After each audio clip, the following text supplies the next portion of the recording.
नमस्ते दोस्तों, हमारा नाम डॉक्टर विक्रांत सिंह तोमर है। Project self incorporation USA, Bharat, United consciousness और तपन चौरे फाउंडेशन की तरफ से आप सभी का स्वागत है। हम लोग योग सूत्र सीरीज का अध्ययन कर रहे हैं और आज 38वां सेशन है। दोस्तों, हम लोगों ने अभी तक बात की, चैप्टर 2 हम पढ़ रहे हैं। चैप्टर 2 में पहला सूत्र कहता है क्रिया योग, तप, स्वाध्याय और ईश्वर प्राणिधानी है। इस क्रिया योग से क्या होता है तो दूसरा सूत्र बताता है समाधि सिद्ध होती है और क्लेश समाप्त होते हैं। ये क्लेश कौन से हैं? तीसरा सूत्र उन क्लेशों के नाम बताता है। अविद्या, अस्मिता, राग, द्वेष, अभिनिवेश क्लेश है।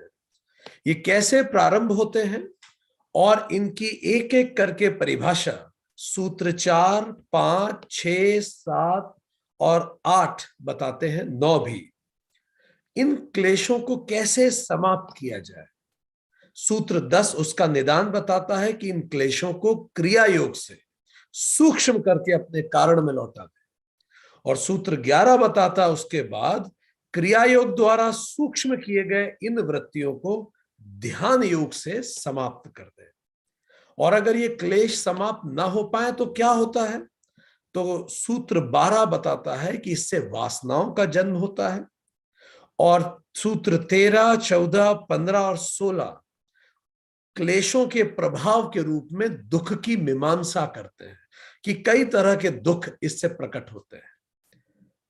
फिर प्रश्न उठता है, इस दुख का मूल क्या है? तो सूत्र 17 बताता है दृष्टा और दृश्य का संयोग, प्रकृति और पुरुष का संयोग इन दुखों का कारण है। ये दृश्य क्या है, ये प्रकृति क्या है? तो सूत्र 18 बताता है प्रकृति का स्वभाव प्रकाश, क्रिया और स्थिति है, स्वरूप भूत व इंद्रियां हैं और प्रयोजन भोग और अपवर्ग है। ये दृश्य कैसे प्रकट हुआ? तो सूत्र 19 जो पिछला सूत्र हमने पढ़ा था वो बताता है कि जो त्रिगुण से बना हुआ प्रकृति है ये अलिंग, लिंग मात्र, अविशेष और विशेष, इन 4 अवस्थाओं वाली है। तो जब हम इन 4 अवस्थाओं का जिक्र करते हैं और इन्हें समझने का प्रयास करते हैं तो हमने पिछले सेशन में डिटेल में इन चारों अवस्थाओं को समझा था। एक बहुत ही क्विक रिकैप करेंगे जो हमने पिछले सेशन में समझा था ताकि और क्लैरिटी बढ़े उसमें। हमने पिछले सेशन में जो बात की थी उसको इस रूप में, एक टेबल के रूप में, एक चार्ट के रूप में समझा जा सकता है। तो सांख्य ये बताता है कि सबसे पहली अवस्था थी अलिंग अवस्था। उस समय 2 आदि तत्व थे, पुरुष और प्रकृति। पुरुष चेतन, प्रकृति जड़। इस समय सत, रज, तम जो तीनों गुण प्रकृति के थे वो साम्य अवस्था में थे। नो वैलेंसी, लय अवस्था जिसे कहते हैं, stable, fully undifferentiated, stable, without mark, अव्यक्त, इनविजिबल। इस समय कुछ विजिबल कुछ नहीं था। इसके बाद दूसरी अवस्था आई जिसको कहा गया लिंग अवस्था, जिसमें पुरुष जो लिंग है, प्रकृति जो योनि है, इसका संपर्क हुआ। आप अपने खुद के जीवन को इससे जोड़ के देख सकते हैं।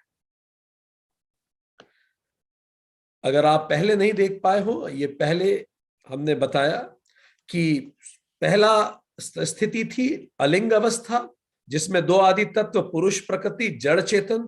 उस समय साम्य अवस्था थी सत, रज, तम की। नो वैलेंसी, बिल्कुल सब स्टेबिलिटी थी, अनडिफरेंशिएटेड स्थिति थी, इनविजिबल था सब कुछ। उसके बाद द्वितीय स्थिति, द्वितीय अवस्था जिसको लिंग मात्र का कहा गया, पुरुष प्रकृति का संपर्क हुआ। लिंग योनि का संपर्क जिस प्रकार होता है, और इससे सत, रज, तम विषम अवस्था में आए। आप कहें कि माया की शुरुआत हुई, वासना वैलेंसी शुरू हुई, वासना प्रपंच। सत, रज, तम गुण का जैसे ही साम्य बिगड़ा तो सबसे पहले सतगुण डोमिनेंट ये वर्ल्ड बना। उसी सत डोमिनेंट से महत का जन्म हुआ। महत मतलब यूनिवर्सल इंटेलिजेंस। यूनिवर्सल इंटेलिजेंस को ईश्वर कहते हैं। इसी को अंतर्यामी वेदांत में कहते हैं। यही कारण प्रपंच है। अब सृष्टि का बीज पड़ा। पहली स्टेज में फुल्ली अनडिफरेंशिएटेड थी, अब अनडिफरेंशिएटेड हुई। अब एक मार्क आया, मियर मार्क। इस समय नीदर एग्जिस्टेंस है नॉर नॉन एग्जिस्टेंस है। ये एस्ट्रल बर्थ हुआ दुनिया का, इनविजिबल है अभी भी सब कुछ। फिर इस महत से अहंकार, इंडिविजुअलाइजेशन, बुद्धि आई।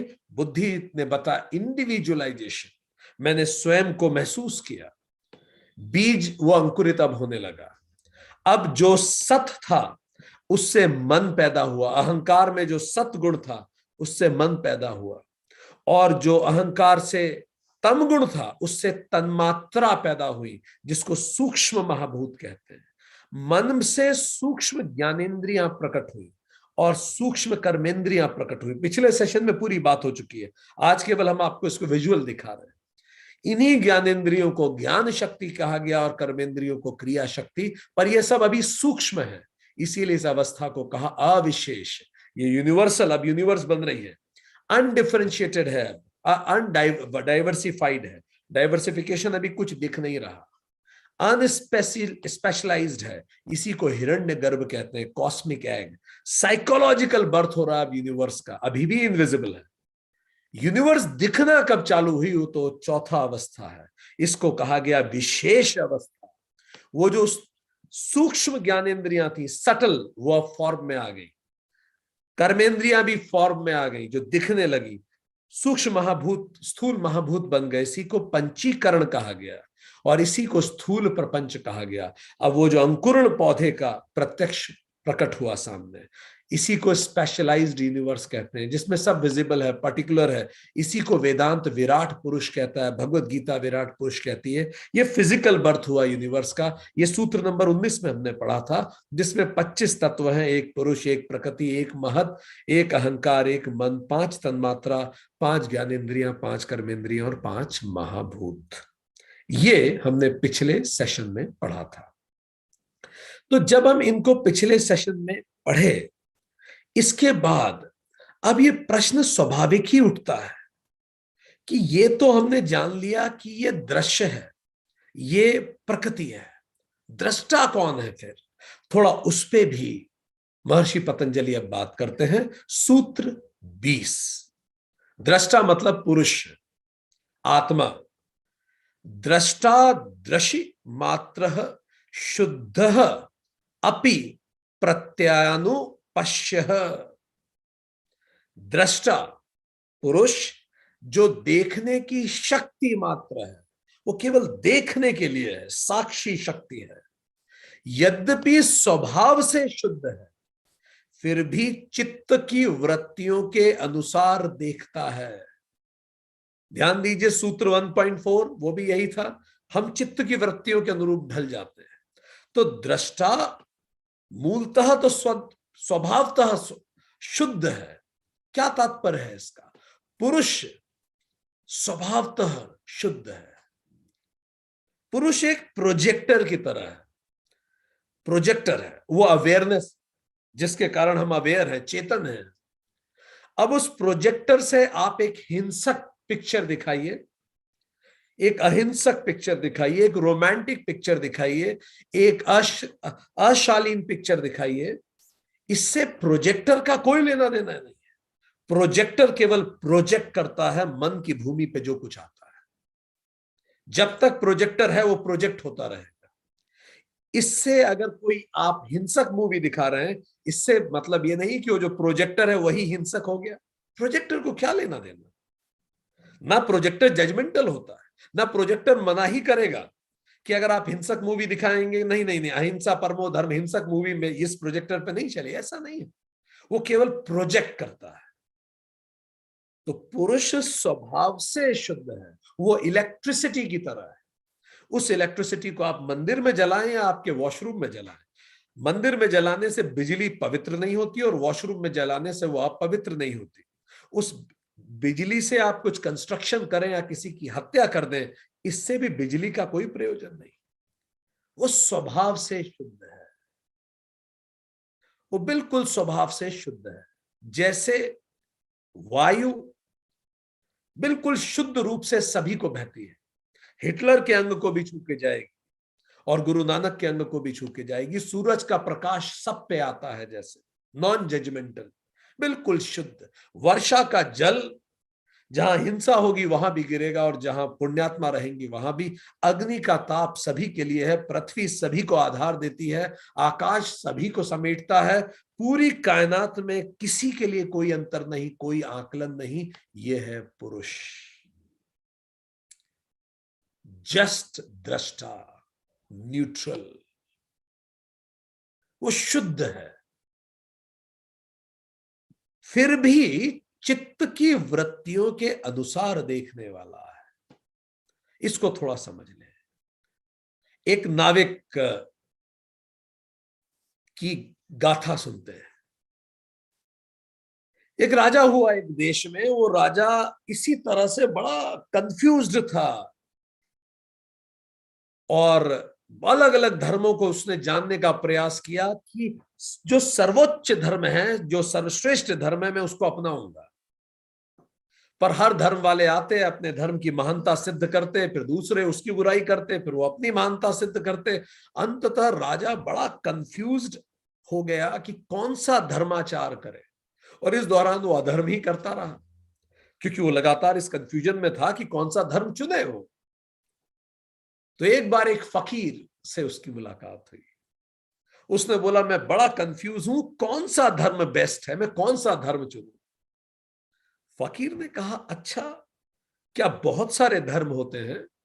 राजा ने बोला, हाँ देखो इतने सारे हैं, मैं सबसे मिल चुका। फकीर ने कहा, चलो पास में एक टापू है, नदी के बीच में, वहां चलते हैं, शांति से बात होगी। राजा और वो फकीर नाव से वहां पहुंच गए। जैसे ही उस टापू पे वो पहुंचे, उनकी चर्चा हुई, राजा ने अपनी अपनी सारी बातें बताई। फकीर सारी बात सुनता रहा और फकीर कहता रहा, ये तो सोचने की बात है, पर मुझे ऐसा लगता है अब हम वापस चलें, शाम होने आई होगी, तो वापस चलें और अब आपके राजमहल में आगे की चर्चा करेंगे। राजा ने बोला, चलिए चलते हैं। पर फकीर ने बोला, पर हम आपकी सर्वश्रेष्ठ नौका से चलें। राजा ने ठीक है, सारे नाविकों को बोला और राजा की आदेश की तामील हुई। 25 नाव लग गई, एक से बढ़कर एक बेहतर। वो फकीर पहली नाव पे जाता, बोलता इसका रंग थोड़ा ठीक नहीं लगता। दूसरी नाव पे जाता, कहता है थोड़ी छोटी है। तीसरी नाव पे, इसकी डिजाइन ठीक नहीं। चौथी, इसके ऊपर का मचान ठीक नहीं। पांचवी, इसका पाल ठीक नहीं, इसका ये ठीक नहीं, उसका वो ठीक नहीं। एक एक नाव पे आधा आधा घंटा वो विश्लेषण देता, क्या ठीक क्या ठीक नहीं। अंधेरा होने लगा। राजा चकित था, ये कैसा आदमी है। जब राजा से रहा नहीं गया तो राजा ने उस फकीर से बोला, बड़े अजीब आदमी है, अरे किसी भी नाव से चले जाइए, फर्क क्या पड़ता है, वहां उस पार ही तो जाना है। आप क्या 4 घंटे से लगे हुए, इसमें ये नहीं इसमें वो नहीं। रात कर दिया आपने। फकीर मुस्कुरा के बोला, मैं सोच ही रहा था कि आपने ये मुझसे पूछा क्यों नहीं। क्या फर्क पड़ता है कौन सी नाव आप लेते हैं, महत्वपूर्ण यह है कि बस आप उस पार तक पहुंच जाएं। राजा ने बोला, इतनी देर में तो तैर के पहुंच जा चुके होते हैं। फकीर ने कहा, यही तो मैं आपको कह रहा हूं कि जीवन की नौका, जीवन की नदी तो तैर के ही पार होती है। आपको डायरेक्ट एक्सपीरियंस करना होता है। कोई भी नौका आप चुने, पर सबसे महत्वपूर्ण है, जब तक आपको डायरेक्ट एक्सपीरियंस नहीं होगा आप नहीं समझेंगे इस बात को। तो प्रकृति का प्रयोजन केवल नाव का ही है।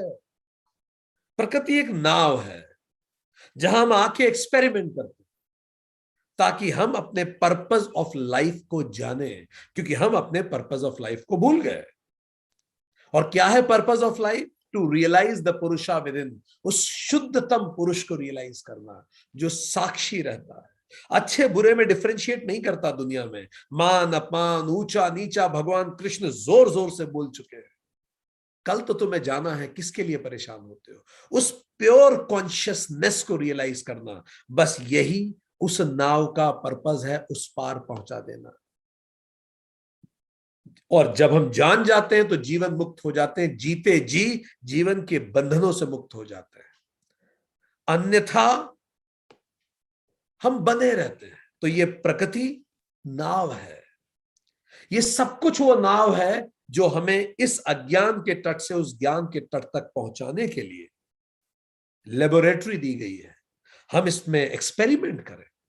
ये शरीर भी तो नाव ही है, बस इसके अंदर जो पुरुष है उसको हमें रियलाइज करना है। ये शरीर भी इंस्ट्रूमेंट है, चारों तरफ सभी इंस्ट्रूमेंट है, ये मन बुद्धि चित्त अहंकार सब इंस्ट्रूमेंट है। और जब मैं उसको समझता हूं तो मैं बुद्ध होता हूं, अन्यथा मैं बंधा हुआ रहता हूं।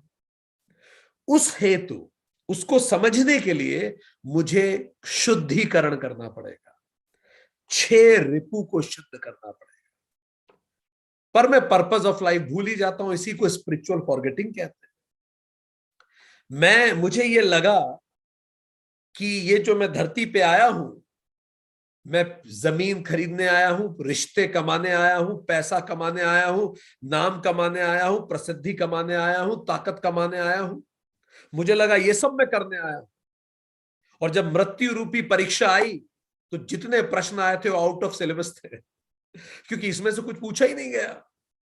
फिर मुझे पता पड़ा, अच्छा वास्तव में पेपर तो ये थे कि मैं यहां काम को जीतने आया, अपनी कामनाओं को, अपने क्रोध को जीतने आया, अपने लोभ को जीतने आया, अपने मद एरोगेंस को जीतने के लिए आया, अपने मोह को जीतने के लिए आया, अपने जेलसी को जीतने के लिए आया। पर मैं पूरा जीवन भर तो वही करता रहे।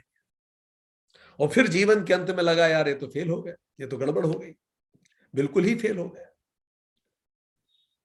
इसीलिए फिर गुरु नानक जी देव जैसे महापुरुष हमें याद दिलाते हैं। इसीलिए ये लोग धर्म तक को ज्यादा मैटर नहीं देते।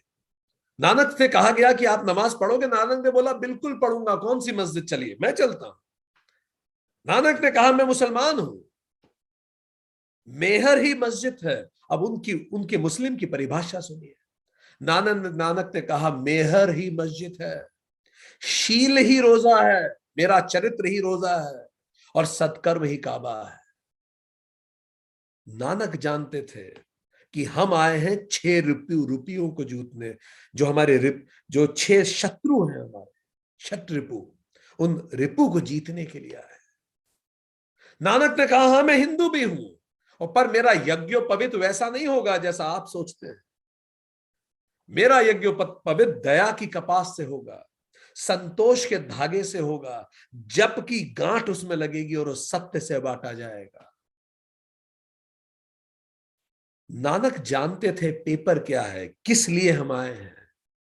नानक कहते हैं मैं आरती भी करूंगा, पर आरती तो चल रही है, कौन सी थाली लेके मैं आरती करूं। आसमान ही थाल है, सूर्य चांद ही दिए हैं, सितारे पुष्प हैं, वनस्पति फूल है, झरने अभिषेक करते हैं और हवा खुद ही आरती डुलाती है। नानक कहते हैं तेरे कर्म ही काबा है, तेरे भाव ही भगवान है, और प्रेम ही परमेश्वर है। ये सीखने आए। This is what we call purify ourselves. एक जानवर तक जिस जगह बैठता है उसको साफ करके बैठता है, और हम चाहते हैं परम पिता परमेश्वर हमारे अंदर जागृत हो, तो अंदर हमें सफाई नहीं करनी होगी। गंदी जगह जब एक जानवर नहीं बैठता तो परमात्मा कैसे प्रकट होगा, कैसे हम अपने आप को जान पाएंगे। प्यूरिफाई, और हर मौका मिलता है हमें प्यूरिफाई करने का। जब गुरु अंगद जी के बेटे दातों ने, अगले गुरु जो गुरु अंगद जी ने अमरदास जी को गुरु बना दिया अपने बेटे की जगह, तो उनके बेटे को गुस्सा आ गया। अमरदास जी 75 साल की उम्र में गुरु बने। उनका बेटा गुरु अंगद जी का बेटा दातो भरी सभा में आया और उसने गुरु अमरदास जी की छाती पे लात मारी। आप सोचिए 75 साल के बुजुर्ग गुरु, और पिछले गुरु पुत्र ने लात मार दी। क्या कहा गुरु ने, बेटा तुम्हें कहीं चोट तो नहीं लगी। Purify yourself. जीसस ने कहा प्रभु इन्हें माफ कर दे। बुद्ध ने जो अंतिम भोज लिया था जिससे बुद्ध की मृत्यु हो गई, बुद्ध ने वो जो मशरूम खाए थे कुंद नामक लोहार के हाथ के, और जैसे ही बुद्ध को लगा अब ये जहरीले हैं, मैं मर जाऊंगा, बुद्ध को लगा सब लोग इसको छोड़ेंगे नहीं कुंद को। बुद्ध ने कहा सबको बता देना मैंने मेरे जीवन में जितना खाना खाया सबसे ज्यादा स्वादिष्ट भोज इसी का था। श्री राम ने रावण का संहार करके उनसे क्षमा मांग ली। कृष्ण पितामह भीष्म से रोज रात को मिलने जाते थे। गुरु हर कृष्ण 8 साल उनकी उम्र थी। बंगला साहब के हौज में जब चेचक फैला था पूरी दिल्ली में, करुणावश वहां बैठे और लोगों का चेचक ठीक कर रहे थे, और इस दौरान उन्हें खुद को चेचक हो गया और उनकी मृत्यु हो गई। प्यूरिफाई करने के लिए ही तो हम यहां आए हैं, पर हम भूल जाते हैं। गुरु नानक कहते हैं आसक्ति को भस्म बना ले। ये जो आसक्ति है जो टेम्पररी है उस सब, उसकी राख से शाही बना, हृदय को कलम बना और बुद्धि को लेखक बना, और फिर लिख अकाल, फिर परमात्मा लिख, फिर तू खुद को जान पाएगा। पर होता यह है कि जब हम हमारा पर्पस ऑफ लाइफ भूल जाते हैं, क्यों? कंडीशनिंग हो गई ऐसी हमारी, हम भूलकर फिर भोग पे केंद्रित हो जाते हैं। तो इससे क्या होता है? सूत्र बता रहा है, चित्त की वृत्तियों के अनुसार ही देखने लगते हैं फिर हम। और फिर जैसा सूत्र 19, पिछला सूत्र जिसकी समरी हमने आपको बताई थी, सृष्टि की ही तरह हमारे भी जन्म के तो कई स्तर होते हैं ना। पहला एस्ट्रल बर्थ होता है, जैसे सृष्टि का हुआ एस्ट्रल बर्थ, जिसको हम लिंग अवस्था कहते हैं। हमारी जीवात्मा शरीर में प्रवेश करे। फिर हमारा साइकोलॉजिकल बर्थ हुआ, मां के गर्भ में, गुड बैड समझ में आने लगा और फिर और बेहतर होने लगा। फिर हमारा फिजिकल बर्थ हुआ, गोरा कारा। फिर हमारा सोशल बर्थ हुआ, जब हम पहली बार स्कूल गए तो हमें पता पड़ा कि हम ही कोई जन्नत के हूर नहीं है, ऐसे बहुत सारे हूर बिखरे पड़े हैं, हम अकेले नहीं हैं। फिर हमने ऊंच नीच वर्ण और ये सब सीखा। फिर हमारा रिलीजियस बर्थ भी हुआ। तो इन सब बर्थ के साथ हम स्थूल होते चले गए। वो जो शुद्धतम हम होते हैं, इसलिए कहते हैं बच्चा शुद्ध होता है, पर फिर उसमें कंटेमिनेशन आने लगता है। वो जो प्योर कॉन्शियसनेस के साथ हम आते हैं, वो कंटेमिनेटेड होने लगती है, और फिर ये जगत की लीला हमें लील जाती है। हम इंद्रजाल में फंस जाते हैं और हम कंटेमिनेटेड व्यू देखने लगते हैं, जैसे कर्ण के साथ हुआ। कर्ण भी तो इस कंटेमिनेटेड वर्ल्ड में उसके सोचने का तरीका बिगड़ गया। वो सूर्य पुत्र था पर खुद को सूत पुत्र मानता था। वो राजपुत्र था पर खुद को राधा पुत्र मानता था। वो सर्वश्रेष्ठ ज्येष्ठ था पर खुद को कौरव मानता था। तो ये क्यों हुआ? यही हमारे साथ होता है। कर्ण की कहानी हमारी कहानी है। हम सब सूर्य पुत्र हैं, अमृतस्य पुत्र, जैसे स्वामी विवेकानंद कहते हैं। हम सब ज्येष्ठ हैं इस पूरी सृष्टि के, सर्वश्रेष्ठ क्रिएशन है, पर हम खुद को कौरव मानते हैं, राधा पुत्र मानते हैं, सूत पुत्र मानते हैं, और इससे हम इंफीरिटी में रहते हैं। कंटेमिनेटेड वर्ल्ड व्यू, और उस इंफीरिटी के कारण हम झूठ बोलते हैं। कर्ण ने नहीं बोला परशुराम जी को झूठ, क्यों बोला? बता देता जो उसे सही पता था। कर्ण ने परशुराम जी से झूठ बोल दिया, दुर्योधन के एहसान में दबा रहा, अधर्म के साथ रहा। ये सब क्यों? क्योंकि उसके अंदर इंफीरिटी थी। क्यों इंफीरिटी थी? क्योंकि दुनिया को देखने का तरीका उसका गलत था। भीष्म जी को ले, भीष्म पितामह को ले, कंटेमिनेटेड वर्ल्ड व्यू। हर बार जब उनके पास चॉइस आई, उन्होंने गलत चुन लिया। पहली चॉइस थी राज्य को चुनना है या पिता को चुनना है, उन्होंने पिता को चुन लिया। पिता के आंसू दिखे, राज्य की सैकड़ों आबादी नहीं दिखी। फिर से मौका मिला, योग्यता को चुनना है या जन्म को चुनना है। उन्होंने ये तक वचन दे डाला कि सत्यवती से जो पुत्र होगा वही राजा बनेगा भरतवंश का। पहली बार जन्म को योग्यता पे महत्व मिला। फिर ये गलत हो गया। तीसरी फिर से उनके पास चॉइस हुई, राज्य का कल्याण चुनना है या मेरा वचन चुनना है। जब विचित्र वीर और दोनों भाई मर गए, कोई संतान नहीं थी, तब सत्यवती ने कहा अब आप अपना वचन छोड़कर राज्य कल्याण में शासन संभालिए। पर उन्होंने अपने वचन को राज्य कल्याण से भी ज्यादा महत्व दिया। चौथी बार फिर जब हस्तिनापुर के सिंहासन और हस्तिनापुर के राजा के बीच में चॉइस की बात आ गई, तो उन्होंने राजा को चुन लिया। उनकी निष्ठा सिंहासन और राज्य के प्रति थी, पर उन्होंने वो किया जो राजा ने कहा। कंटेमिनेटेड वर्ल्ड व्यू, इससे पूरी जिंदगी शूल पे बीतती है। फिर ये हुआ भी। पूरी दुनिया भर में देखिए धर्म के नाम पे हम कितने लड़े हैं, कारण कंटेमिनेटेड वर्ल्ड व्यू। पहले 3री शताब्दी ईसा 13वीं शताब्दी ईसा पूर्व फेरो हुआ करते थे मिस्र के, उन्होंने ज्यू को परसिक्यूट किया। इन्हीं ज्यू ने 1st सेंचुरी एडी में क्रिश्चियंस को परसिक्यूट किया। इन्हीं क्रिश्चियंस ने 13th सेंचुरी एडी में ज्यू को परसिक्यूट किया। हम हमारे धर्म पे इस कदर लड़ेंगे कि यही जब कंटेमिनेटेड वर्ल्ड व्यू हो जाता है।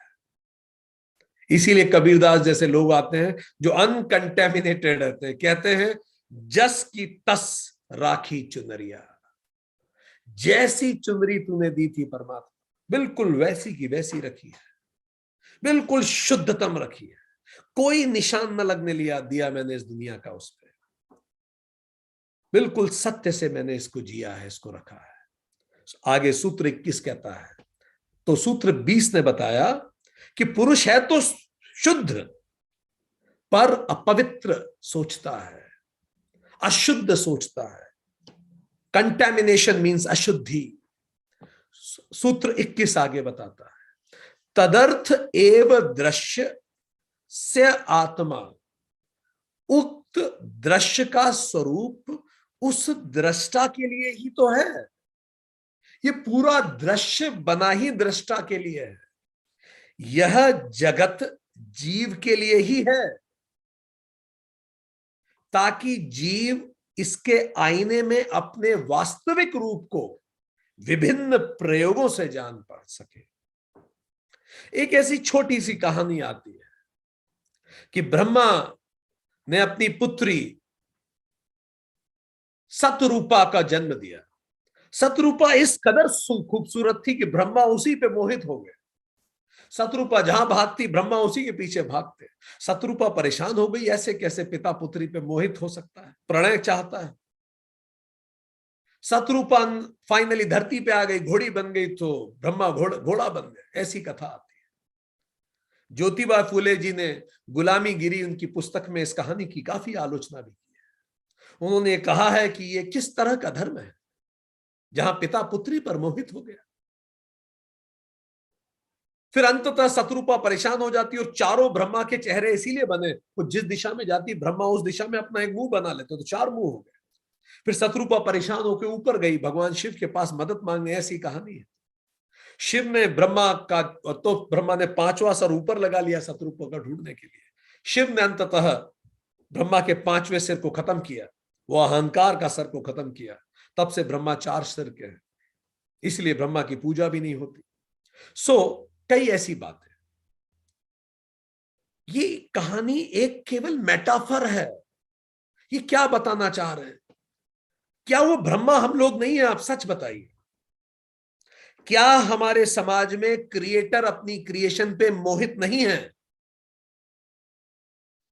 ये सब हमने बनाया और हम किस कदर मोहित हैं, आप सोचिए।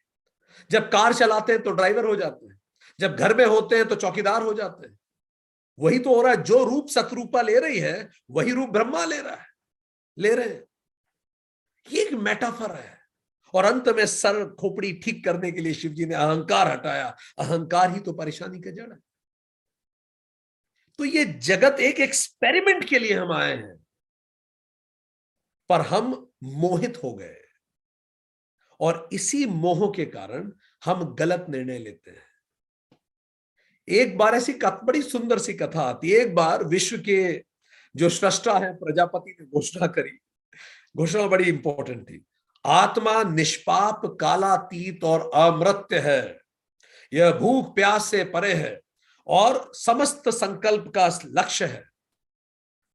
जो व्यक्ति आत्मा की खोज करता है और उसे जान जाता है, उसे सभी लोगों पर अधिकार प्राप्त हो जाता है। वह सभी वांछित वस्तुओं का स्वामी बन जाता है। अब जैसे ही प्रजापति ने घोषणा करी, यह घोषणा की आखिरी का सेंटेंस देवताओं और दानवों दोनों ने सुना। जो आत्मा की खोज करता है और उसे जान लेता है, उसे सभी लोगों पे अधिकार प्राप्त हो जाता है।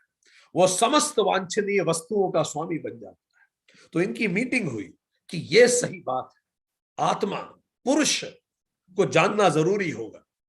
पुरुष खोज लेंगे तो सभी चीजें हमारे कंट्रोल में है।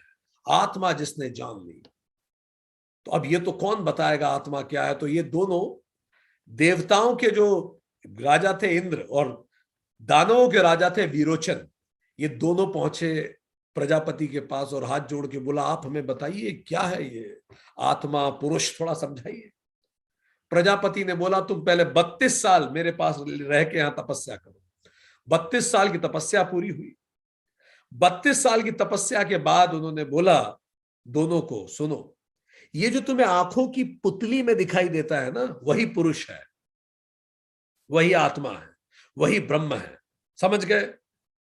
जाओ और जल में अपने आप को देखो और मुझे बताओ तुमने क्या देखा। दोनों गए नदी में, उन्होंने देखा तो नदी में उनको अपनी आंखों की पुतली में खुद की ही इमेज दिखी। तो अगले दिन आके प्रजापति को बोला, प्रभु जैसे हम हैं बिल्कुल वैसी ही आत्मा होती है, बिल्कुल हमारे जैसी खूबसूरत, उसके भी बाल नाक सब कुछ होते हैं, बिल्कुल यही है।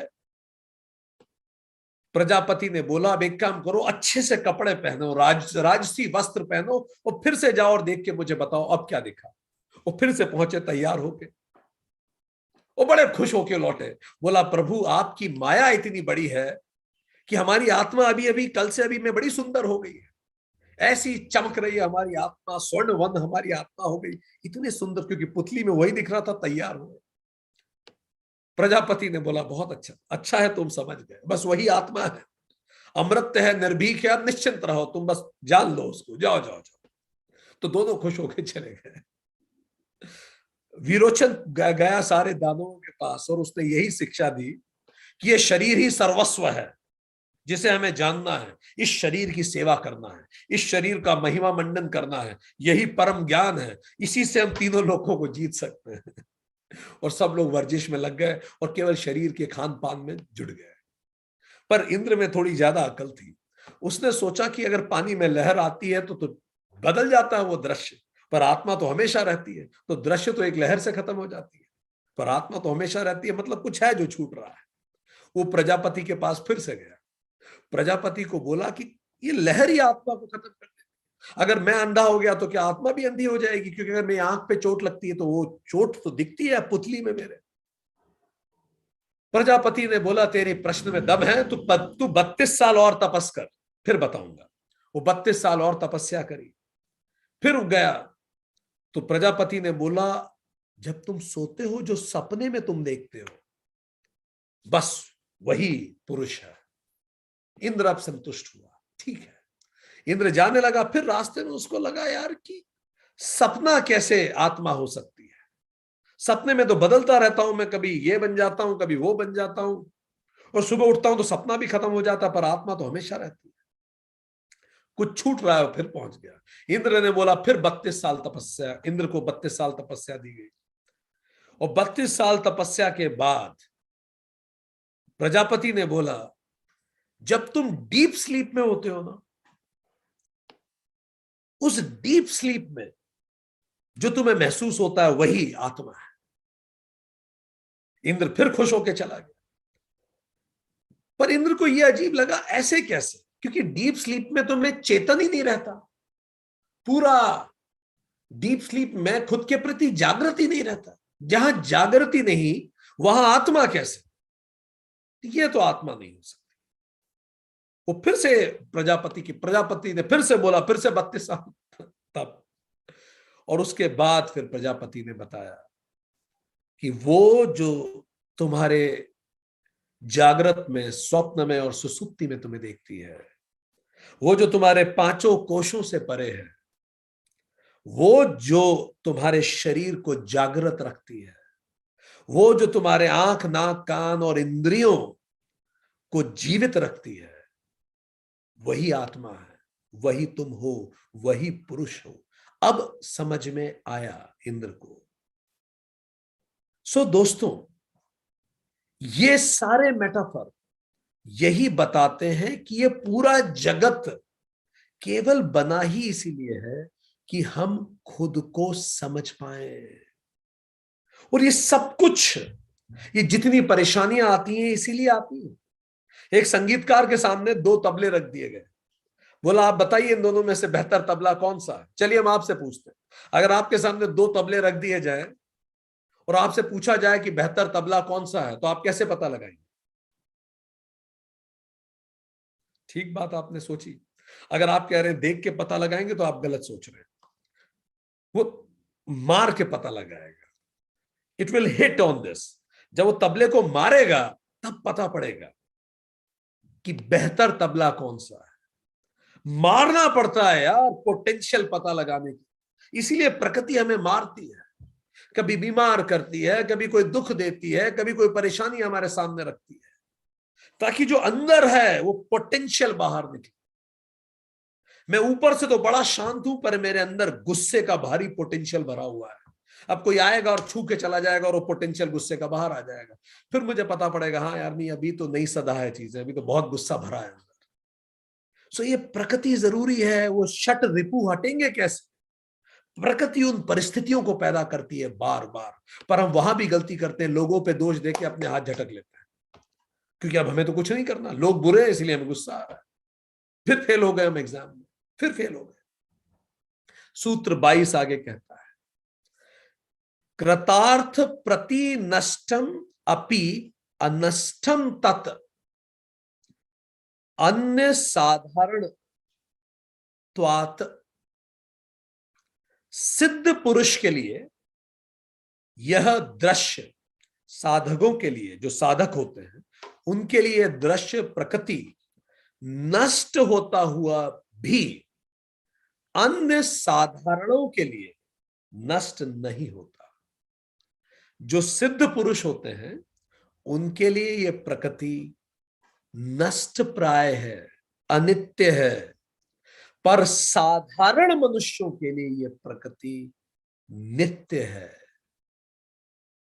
दो तरह के मनुष्य बता रहे हैं महर्षि पतंजलि यहां, एक साधक, एक साधारण।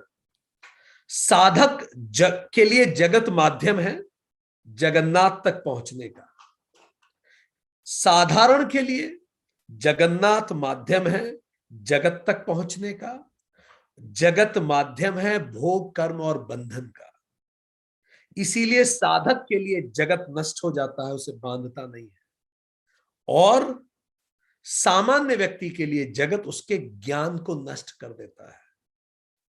ये जो प्रकृति है साधना का मंच है, इसको छोड़ना नहीं है। यही कृष्ण बार बार कह रहे हैं, अर्जुन भागना नहीं है, इससे सीखना है। फिर ये स्वतः छूट जाएगा, संन्यास स्वतः आ जाएगा, समाधि स्वतः उपलब्ध होगी। पर तबले पे चोट जरूरी है ना, भट्टी पर तपना जरूरी है, आंच पे पिघलना जरूरी है, तब अंदर का सत्य निखर के बाहर आता है। रेसेशन जरूरी है इकोनॉमी में, तभी पता पड़ेगा मजबूत कंपनीज कौन सी है।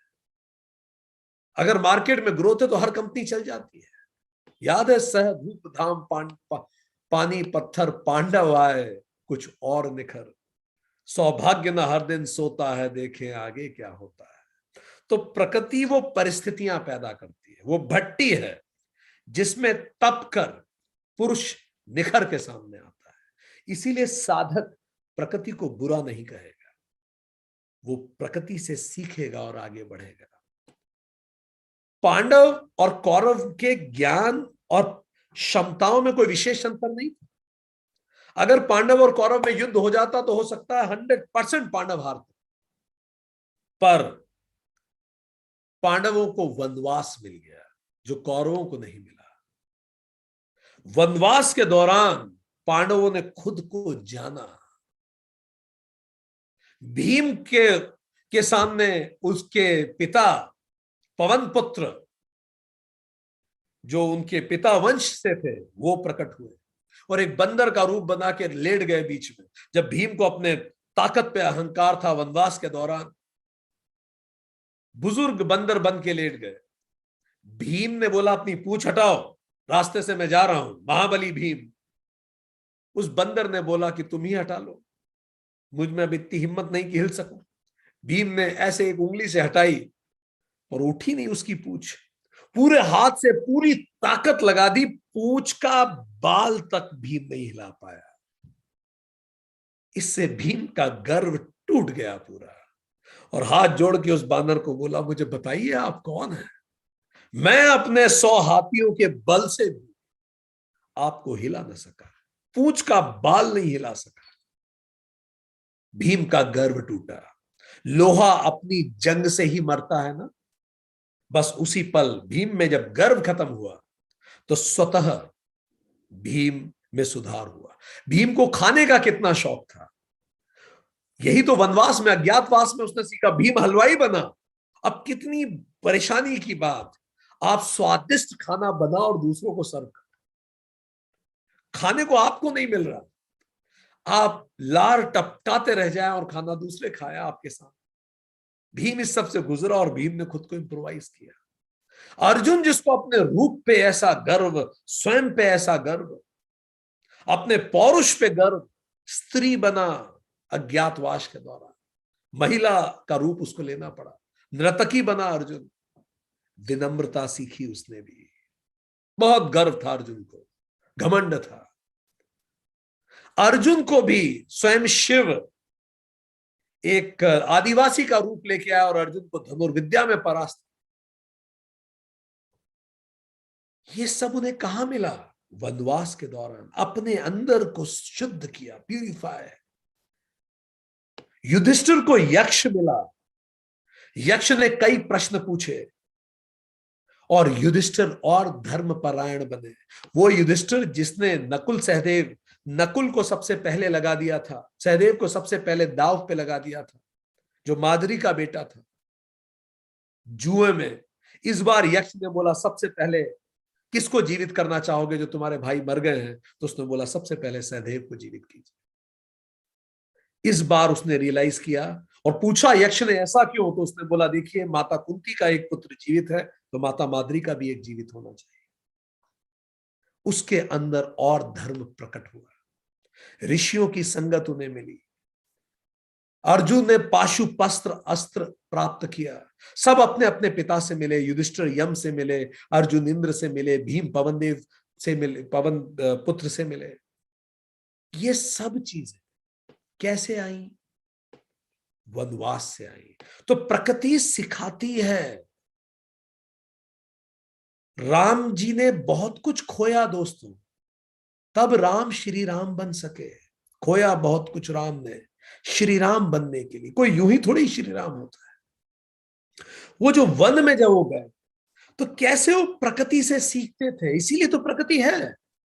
श्री राम बताते हैं लक्ष्मण को, देखो लक्ष्मण, पृथ्वी में जैसे कीचड़ पानी के चारों, कीचड़ कणों के चारों तरफ इकट्ठा हो जाता है, इसी से तो कीचड़ बनता है। एक जरा सा कण होता है, उस पर मिट्टी इकट्ठी हो जाती है और कीचड़ बन जाता है। ऐसे ही शुद्ध जीव से माया चिपक जाती है। देखिए श्री राम कीचड़ को भी देख रहे हैं तो भी आध्यात्मिक प्रगति कर रहे हैं। जो लोग बार बार कहते हैं कि सर हम क्या करें, दिन भर की नौकरी है, हम मानते हैं, उसका सम्मान करते हैं, अपनी नौकरी को ही आध्यात्मिक अनुभव बनाइए। श्री राम कहते हैं उस जंगल के वनवास के दौरान जैसे जल एकत्रित होता है अपने आप तालाब में, कहीं चारों तरफ से तालाब में जल आके इकट्ठा हो जाता है, ऐसे सद्गुण स्वतः सज्जन के पास आ जाते हैं। देखिए क्या सिमिली है। राम कहते हैं लक्ष्मण ये देखो, वस्त्र जो वृक्ष हैं नए पत्तों से हरे हो रहे हैं, जैसे मन ज्ञान प्राप्त करके शांत होता है ऐसे ही। सीता जी को कहते हैं देखो, मदार जवार के पेड़ पत्ते रहित हो रहे हैं। ये बिल्कुल वैसा है जैसे श्रेष्ठ के राज्य में दुष्टों के धंधे चौपट हो जाते हैं। एक पेड़ का पतझड़ हो रहा है और राम जी क्या देख रहे हैं? श्रेष्ठ राज्य में दुष्टों का ऐसा ही पतझड़ होता है। आपके अंदर का विद्यार्थी जिंदा हो तो जर्रा जर्रा प्रकृति का सिखाता है। राम जी कहते हैं खेत, किसान खेतों की निंदाई करके उसे साफ करते हैं, बिल्कुल वैसे ही जैसे एक विद्वान अपने मद मोह और अहंकार को साफ करता है। जब आपके पास वो आईना है तो आप हर जगह आध्यात्मिक अनुभव लेंगे। भगवान राम कहते हैं लक्ष्मण देखो, अनुपजाई भूमि पर वर्षा की घास नहीं उगती। ये बिल्कुल वैसा है जैसे हरि भक्त के हृदय में कामना नहीं उठती। कितनी सुंदर सिमिली है। बंजर जमीन देख के भी श्री राम कुछ खराब नहीं दिख रहा। बंजर जमीन देख के कह रहे हैं बिल्कुल ऐसी ही तो एक योगी का मन होता है, बंजर हो जाता है, फिर कामना उगती नहीं है। राम जी कहते हैं जैसे वायु के वेग से बादल गायब हो जाते हैं, ऐसे ही सत्संग की हवा से दुर्गुण गायब हो जाते हैं। राम जी कहते हैं जैसे आसपास के सारे मौसम आए, गर्मी का मौसम आया, वो कहते हैं लक्ष्मण देखो नदी तालाब धीरे धीरे सूख रहे हैं, जैसे ज्ञानी के अंदर की ममता धीरे धीरे सूखती जाती है। सोचिए किस कदर प्रकृति ने उन्हें सिखाया। जब शरद ऋतु आई तो उन्होंने बोला कि देखो लक्ष्मण, शरद ऋतु जानकर पक्षी आ गए, जैसे ऋतु आई वो पक्षी भी आ गए। जैसे समय पाकर आपके पुण्य प्रकट हो जाते हैं, जैसे ही वो समय आता है तो आपके पुराने पुण्य तुरंत प्रकट होते हैं। सीता देखो, अगस्त्य तारे ने मार्ग का जल सोख लिया है, श्री राम कहते हैं बिल्कुल वैसे जैसे संतोष लोभ को सोख लेता है। शरद में फिर भी कभी कभी बरसात हो जाती है। श्री राम जी ने कहा शरद ऋतु में जैसे कहीं कहीं कभी कभी विरले बरसात हो जाती है, ऐसे ही कुछ विरले होते हैं जो प्रभु की गति को पाते हैं। तालाब, ये जैसे कीचड़ का तालाब होता है, कमल खिलने पर सुंदर दिखता है, ऐसे ही निर्गुण ब्रह्म जब सगुण होता है तो सुंदर दिखाई देता है। इतना खूबसूरत हुआ क्या? वही बात, ये प्रकृति बनी ही पुरुष के लिए है ताकि पुरुष इससे सीखें। और जैसा महर्षि पतंजलि ने कहा, ये प्रकृति से अटैच नहीं होता ज्ञानी या साधक, वो सीखता है और आगे बढ़ता है, श्रावक बनता है, चलता रहता है, रुकता नहीं है। भगवान महावीर ने बोला रुकना नहीं कहीं, चलते रहो, रुके और अटैचमेंट, रुके और अटैचमेंट। गांधी को जब स्टेशन पर फेंका गया तो उनका वनवास शुरू हुआ, महात्मा प्रकट हुए। Nelson Mandela angry young man थे और 27 साल की जेल के बाद नोबेल ग्रेट मैन बने। प्रकृति हमें छानती है ताकि हम में से सबसे बेहतरीन निकाल सके। तो ये पूरी लाइफ इज ए सीरीज। जो गलत हमें लगता है कि जो हमारे साथ गलत हो रहा है, कई बार वो सही होता है, इन द लॉन्ग रन वो खूबसूरत होता है। और इसीलिए महर्षि पतंजलि कहते हैं सूत्र 23 में, स्व स्वामी शकत्यो हो स्वरूप उपलब्धि हेतु संयोग। स्वशक्ति और स्वामी शक्ति, स्वशक्ति मतलब प्रकृति, स्वामी शक्ति मतलब पुरुष के स्वरूप की प्राप्ति के लिए ही इन दोनों का संयोग हुआ है।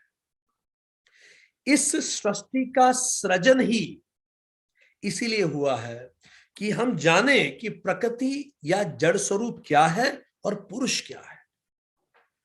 मतलब जगत एक इनेबलर है जगन्नाथ को जानने का, डिसेबलर है साधारण व्यक्ति। इसीलिए आदि शंकर जब भज गोविंदम लिखते हैं तो अधिकतर उदाहरण वो जगत से उठाते हैं। इस लेबोरेटरी में अगर हम 9 बार असफल हो जाएं तो भी 10वां सफल परीक्षण जो हुआ है उसके ही तो चरण थे पिछले 9 परीक्षण। इसीलिए भगवान बुद्ध कहते हैं प्रकृति से लड़ के नहीं, जुड़ के खुद को जानो। प्रकृति माता है, हमें अपने गर्भ में रखती है, अपने अंदर समेटती है, पालन पोषण करती है जैसे माता पालन पोषण करती है, और तैयार करती है, परिपक्व करती है, और परिपक्व होने के बाद माता जन्म दे के पिता से परिचय कराती है। इसीलिए प्रकृति को माता कहा गया कि हमें परिपक्व करें ताकि हम पुरुष पिता से परिचय प्राप्त कर सकें। इसीलिए मां सरस्वती है जो ज्ञान देती है, मां लक्ष्मी है जो तेज देती है, मां पार्वती है जो शक्ति देती है। ये सब क्यों है? ये सब है ही इसीलिए कि हम खुद को पहचाने। इसीलिए जो वर्टिकल ट्रायंगल है वो शिव का प्रतीक है, पुरुष का प्रतीक है। इन्वर्टेड ट्रायंगल प्रकृति का प्रतीक है, शक्ति का प्रतीक है। सीधा ट्रायंगल स्थिर होता है, उल्टा ट्रायंगल अस्थिर होता है।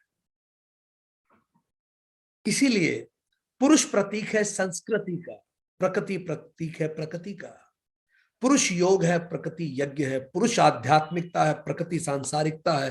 पुरुष पशुपति है, प्रकृति प्रजापति दक्ष है। पुरुष चेतन है, प्रकृति जड़ है। पुरुष निवृत्ति है, प्रकृति प्रवृत्ति है। पुरुष अद्वैत है, प्रकृति द्वैत है। पुरुष ही को गीता परा प्रकृति कहती है, प्रकृति को ही गीता अपरा प्रकृति कहती है। पुरुष को शिव तांडव में दिखाते हैं, प्रकृति लास्य है। पुरुष यम है, प्रकृति काम है। पुरुष तीसरे नेत्र से दिखता है, प्रकृति दो नेत्र से दिखती है। पुरुष साधना है, प्रकृति समाज है। और जब ये मिल जाते हैं तो ही अर्धनारीश्वर बनता है। इसीलिए ये सारा सृजन हमें खुद को पहचानने के लिए किया गया है। तो अब इस पूरी बात को जब हमने समझा, एक क्विक हम रिकैप लेते हैं। हमने क्या समझा अभी तक? हमने ये जाना, जब महर्षि पतंजलि ने अपनी बात शुरू की तो महर्षि पतंजलि ने यह बताया कि पुरुष शुद्ध है, पर चित्त की वृत्तियों के अनुसार वो देखने लगता है। और इस कारण नाव का प्रयोजन नाव से प्रेम करना नहीं है, बस उस तट तक जाना है। जैसे नानक और अलग अलग महापुरुषों ने बताया, पुरुष प्रोजेक्शन है, वो केवल प्रोजेक्ट करता है, न्यूट्रल है, वो अनबायस्ड है। हमारा स्वरूप अनबायस्ड है।